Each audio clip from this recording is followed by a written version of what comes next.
วัสดีค่ะทุกคนวันนี้มาพบกับเจนเสียงแล้วนะคะก็วันนี้นะเจนมากับลุคแบบถูกและดีต้อนรับซัมเมอร์หน้าร้อนนี้นะคะก็จะเป็นลุคแบบที่ถ่ายรูปขึ้นสุดๆไปเลยนะไม่ว่าจะถ่ายแสงกลางวันหรือว่าเปิดแฟลชแสงกลางคืนก็ตามแล้วก็เครื่องสำอางแต่ละชิ้นเนี่ยเป็นเครื่องสำอางที่อยู่ในหลักร้อยทั้งนั้นเลยนะคะก็ถ้าใครพร้อมแล้วก็วันนี้นะคะจะใช้ไพรเมอร์ตัวดีตัวเดิมของเรานะคะที่เป็นถูกและดีก็คือ Fit Cosmetics นะคะตัวนี้เนี่ยช่วยบำรุงขนแล้วก็คุมความมันได้ดีเลยเนี่ยนะตอนหยดมันจะเป็นน้ำๆแบบนี้นะคะแต่ว่าพอลงเนี่ยเดี๋ยวมันจะกลายเป็นเนื้อแบบเนี่ยแมตต์แล้วก็เป็นซิลิโคนโอเคไพรเมอร์เสร็จแล้วนะคะเดี๋ยวจะไปลงคอนซีลเลอร์กันค่ะโอเคสำหรับคอนซีลเลอร์นะคะวันนี้จะใช้ของ Sixtory นะคะเจนใช้เบอร์ 15 วานิลานะคะพอลงรอยสิวเสร็จค่อยมาลงบริเวณรอยใต้ตานะคะอย่างที่เจนเคยบอกไปในคลิปที่แล้วนะคะคอนซีลเลอร์ตัวนี้เนี่ยเขาจะมีความชุ่มชื้นนิดนึงดังนั้นเราต้องให้เวลาเขาเซตตัวนิดนึงนะคะแล้วก็เดี๋ยวเจนจะใช้พัฟคุชชั่นในการเบลนด์เลยนะคะเริ่มจากใต้ตาก่อนนะคะวันนี้เรามาแบบธีมถูกและดีนะทุกคนรู้สึกว่าแบบจริงๆก็อยากให้ทุกคนเห็นว่าจริงๆแล้วอ่ะแบรนด์ถูกและดีอ่ะมันมีเยอะมากเลยแล้วก็อย่างที่เคยบอกนะใช้นิ้วเดียวในการแท็บให้มันแน่นไปเลยนะคะช่วงนี้มีใครมีแบบสิ่งที่ชอบทำในช่วงฟรีไทม์กันบ้างปะคือเจนไปเรียนจากดอกไม้มานะคะกับร้าน Moonbow Flower นะคะเป็นแบบว่าเวิร์กช็อปอะทุกคนใช้เวลาประมาณตอนนั้นเจนไปเพื่อน4 คนใช้เวลาประมาณ3 ชั่วโมงใช่ปะแล้วก็แบบสนุกมากอยากจะแนะนำให้ทุกคนไปลองทำกันดูนะคะแล้วแบบเขาสะอาดมากคือก่อนเข้าก็จะต้องตรวจ ATK อะไรแบบเนี้ยก็เผื่อใครนะคะอยาก detox social life แบบว่าออกห่างจากมือถือจากโซเชียลบ้างอะไรเงี้ยก็ไปจัดดอกไม้ดูนะคะลงคอนซีลเลอร์เสร็จแล้วนะคะต่อไปเราจะไปที่คูชั่นกันเราใช้โจวิน่านะคะวันนี้ถ้าใครได้ดูคลิปอันที่แล้วก็จะเห็นนะคะว่าแบบเจนอวยไส้แตกมากแล้วก็เหมือนเดิมนะคะจนจะลงที่ตรง V zone ก่อนมันคือตรงนี้นะคะของหน้าที่แบบเป็นจุดที่หนาแล้วก็ค่อยๆเบลนด์เข้านะคะค่อยๆตก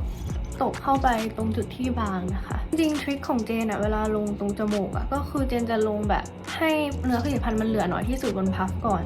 ให้มันแบบเริ่มแห้งๆนิดนึงทุกคนแล้วค่อยเอามาลงที่จมูกแล้วมันจะติดทนมากต่อไปเดี๋ยวเจนขอลงเป็นครีมคอนทัวร์ก่อนนะคะเป็นของ Sixtory อันนี้เป็นหนึ่งอันที่ชอบมากแก้มมีให้เลือกเยอะมากเลยตอนนี้แต่ว่าไม่รู้จะใช้อะไรอยากลองของ Sixtory เหมือนกันที่เจนบอกว่าเจนอยากลองเจนสั่งมาแล้วนะทุกคนซึ่งเนื้อมันก็คือเหมือนเนื้อแบบเนื้อของบรอนเซอร์เลยอันนี้เจนสั่งมาเป็นสี20นะคะ Sugar Daddy มาลองกันอันนี้จะเป็นสีแบบชมพูนมไอคอนทัวร์ของเขาอะมันค่อนข้างติดทนอันนี้มันก็จะเป็นเนื้อเดียวกันมันก็เลยค่อนข้างติดทนเหมือนกันอุ้ยอันนี้ชมพูมาก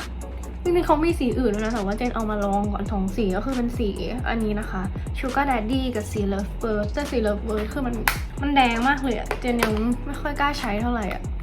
เนี่ยมันแบบอย่างเงี้ยลองผสมได้ไหมเราลองเอาสี Love Bird ลงนิดนึงตรงนี้ผสมแล้วดูแบบดูธรรมชาติขึ้นน่ารักทุกคนสีน่ารักสีนี้ผ่านทั้งของสีเลยชอบขอชม Sixtory เลยว่าแบบทำผลิตภัณฑ์เนื้อครีมออกมาดีมากสวยมากแล้วก็ที่เหลือๆนะคะอย่าลืมแบบว่าพาดจมูกนึงให้เหมือนว่าเราโดนซันเบิร์นนิดหน่อยคิววันนี้นะคะจะเป็นคนดีคนเดิมเคสนะคะเจนใช้เบอร์ EX5 แต่ว่าเจ้าวันนี้ก็ใช้แปรงของซูเปอร์มัมนะเพราะว่าแปรงของเคสได้ถูกเจนทำลายคือเจนแบบปิดแล้วเจนก็ทับหัวมันไปมันก็เลยกลายเป็นแบบนี้แล้วอะทุกคนช่วยด้วยทำไมเจนเป็นแบบนี้เนี่ยจะใช้แปรงของซูเปอร์มัมนะคะแล้วก็ใช้สีออนสุดลงไปทั่วคิ้วก่อนเลยจะใช้สีเดิมตอนที่ผมดำเลยนะคือสี EX5 แต่ว่าตอนนี้เราจะเน้นใช้เป็นสีอ่อนทั้งหมดนะคะเราจะไม่ไปแบบโดนตรงสีเข้มละต่อไปใช้สีกลางนะคะลงไปแบบว่าตรงที่แหว่งไปมาที่ตาพาเลตนี้แบบใช้จริงเวอร์นะคะคือของลาซีซึ่งอันเนี้ยใช้จริงตอนไปเสม็ดแล้วแบบชอบมากลุคเนี้ยคือจะแต่งแบบว่าได้ทั้งตั้งแต่ตอนเช้าไปถึงตอนเย็นแบบถ่ายรูปเปิดแฟลชก็ยังได้นะคะหรือว่าจะถ่ายรูปเฉยๆตอนกลางวันก็รอดเหมือนกันเจนขอเริ่มจากสีนี้ก่อนนะคะสีที่เป็นสีแบบสี สีเปลือกไข่นิดนึงแล้วก็เหมือนเดิมนะคะแพ็คไปบนตานะคะเป็นเบสก่อนสามารถทาลงไปกว้างๆได้เลยนะคะแล้วก็ใต้ตาด้วยนิดนึงต่อไปจะลงสีกลางเนี่ยนะคะแปรงเดิมลงแคบลงมานะคะแล้วก็ยาวหน่อยแล้วก็ตรงนี้นึงแล้วต่อไปนะเจนจะลงเป็นสีประมาณนี้นะวันนี้แต่งหน้าคล้ายๆสีโทนเสื้อเลยลงไปให้ชิดขนตามากกว่าเดิมนะคะแล้วก็ทำให้มันเป็นเงาแบบเบ้าขึ้นมานิดนึงทั้งหัวตาและหางตานะคะแล้วก็ทำเป็นตรงสามเหลี่ยมตรงนี้นะคะให้มันชัดขึ้นนี่จะใช้แปรงกับสีแรกเบลนก่อนนะคะเบลนให้มันดูสมูทขึ้นจะเห็นว่ามันแค่ดูมีมิติขึ้นนะแต่ไม่ได้เห็นสีชัดขนาดนั้นเพราะว่าเดี๋ยวจะลงวิงวิงตรงกลางตานะคะเดี๋ยวขอดัดขนตาก่อนเพราะว่าคือความแปลกของเจนนะปกติคนเขาจะชอบลงวิงวิงเลยใช่ปะแต่ว่าเจนจะชอบดัดขนตาแล้วก็ปาดมาสคาร่าก่อนแล้วค่อยลงวิงวิงเพราะรู้สึกว่าพอมันมีขนตาค่ะมันจะบังอายแชโดว์ที่เราลงไปส่วนหนึ่งใช่ปะแล้วถ้าเราลงวิงวิงที่หลังวิงวิงคือกลิตเตอร์นะทุกคนคือเจนจะชอบใช้ชื่อเรียกแปลกๆนิดนึงนะทุกคนอาจจะงงนิดนึงไอวิงวิงเนี่ยพอเราลงหลังจากที่ทามาสคาร่าเสร็จอะค่ะมันจะสามารถกะโลเคชั่นเลยกะสปอตได้ชัดมากกว่านะคะว่าแบบตรงไหนทาแล้วมันจะเห็นมากกว่าอะไรอย่างนี้ที่ดัดขนตาของมูจินะคะ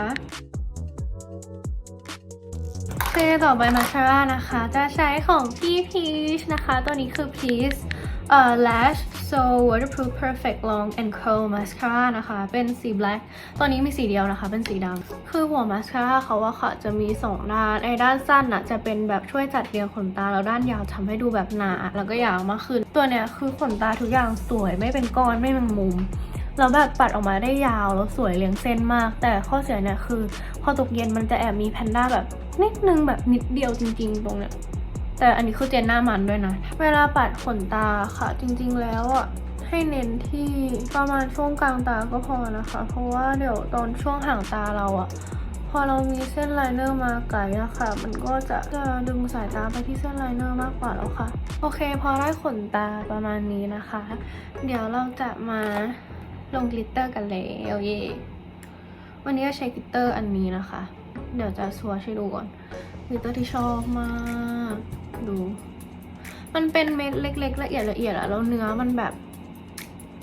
เนื้อมันนุ่มอะไม่ใช่กลิตเตอร์เนื้อหยาบๆอะทุกคนทาไปแล้วสวยมากแล้วพอเปิดแฟลชถ่ายรูปแล้วคือสวยมากสีนี้บอกเลยว่าแบบต้องมีทุกคนใครเป็นสายชอบตี้กลางคืนนะยิ่งต้องมีเลยพาเลนนี้ลงไปก่อนนะแล้วก็ใช้อีกนิ้วนึงที่แบบไม่ได้เลอะกลิตเตอร์นะคะเกลี่ยใครแบบอยากวิ้งกว่านี้สามารถวิ้งกว่านี้ได้เลยนะคะเพราะว่าวันนี้นะเราจะไม่ลงไฮไลท์นะคะเพราะจะลองมาแล้วแบบว่าวันที่ไม่ทาไฮไลท์แล้วถ่ายรูปกับวันที่ทาไฮไลท์แล้วถ่ายรูปอะไม่ทาไฮไลท์แล้วถ่ายรูปสวยกว่าเพราะว่าเวลาที่หน้าดูแมทอะจะเปิดแฟลชหรือปิดแฟลชถ่ายก็สวยนะคะแล้วยิ่งเวลาซัมเมอร์มันมีแสงค่อนข้างเยอะอยู่แล้วอะฉันว่าไม่จำเป็นต้องลงไฮไลท์พอได้อย่างนี้แล้วนะต่อไปจะกรีดไลเนอร์นะคะใช้ของซิล่านะคะสีน้ำตาลแต่ว่าจะขีดเส้นแบบยาวๆมาอย่างนี้เลยปิ้งวิธีการนะคะเงยหน้าแล้วก็ขีดเส้นตรงมาเลยค่ะต่อไปเดี๋ยวจะมาสร้างใต้ตากันนิดนึงนะคะใต้ตาเนี่ยจะใช้ของเปียนะคะที่เป็นดินสอไว้เขียนใต้ตาโดยเฉพาะเลยเป็นรุ่นเดียวกับที่เจนไว้เขียนไลเนอร์นะคะคือ Last Outer Gel Eyeliner นะคะอันนี้เจนใช้สี13ค่ะ Peanut Beigeแล้วก็จะเอาแปรง Wonder Blending นะคะมาช่วยในการแบบเบลนด์นิดนึงแล้วก็จะใช้อีกสีหนึ่งนะคะอันนี้เป็นสี11 Linen Beige นะคะเป็นสีแบบอย่างนี้ลงบริเวณระหว่างเส้นขอบตาล่างของเรานะคะกับถุงใต้ตาที่เราสร้างเมื่อกี้จริงวันนั้นฉันใช้2ตัวนี้คู่กันนะคะเป็น Jovina กับ New Skin นะนี่เป็นแป้ง Translucent แล้วมันติดทนมากแต่ว่าวันนี้อยากลองแบบอีกอันนึงอันนี้ก็เผื่อเป็นออปชันว่าแบบใครมี New Skin อยู่แล้วก็สามารถใช้คู่ Jovina ได้เลยแต่ว่าวันนี้อยากลองใช้ตัวนี้นะคะเคยใช้แล้วแหละดีเหมือนกันของเปียนะคะอันนี้คือเปีย Last Serum Packสีเบอร์00 Super Clear นะเขาจะมาให้ทั้งกระจกพัฟแป้งนะคะแต่ว่ากระจกจริงยังไม่ได้แกะซีลออกนะเราแรกเราจะแบบทำนี้ก่อนนะก็คือละเลงมาก่อนแล้วก็เอาแป้งออกนิดนึงแล้วค่อยเอามาลงนะคะ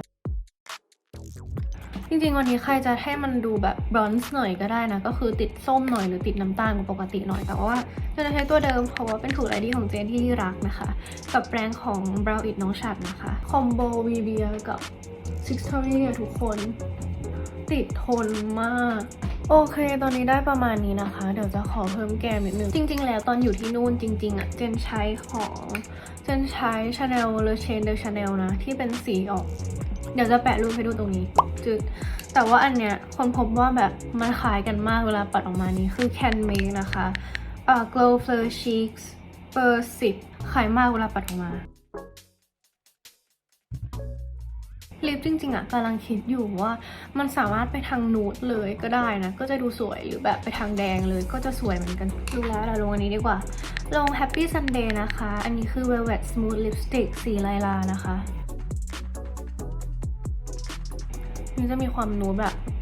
นูดอมส้มนิดนึงผสมอันนี้เข้าไปนะคะอันนี้คือ Esport Sinati นะคะจะทาเข้าไปข้างในนึงไอที่เราทากันอยู่ทุกวันเนี่ยที่ทาสีเข้มข้างในแล้วทาสีอ่อนข้างนอกแล้วก็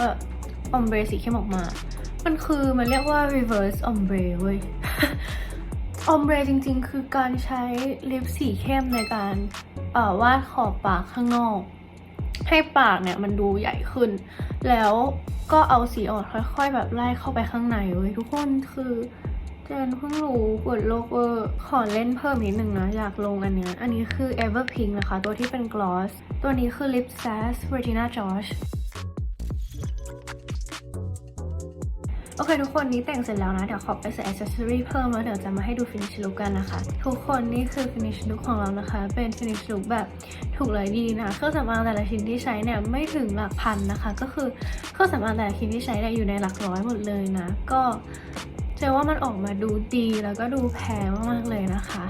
ก็ถ้าใครชอบนะคะก็อย่าลืมไปแต่งตามกันนะเพราะว่ามันแต่งง่ายมากแล้วก็อย่าลืมกดไลค์แล้วก็กด subscribe ข้างล่างนะคะถ้ามีอะไรก็มาคอมเมนต์คุยกันได้เลยนะคะสำหรับวันนี้ลาไปก่อนนะคะบ๊ายบาย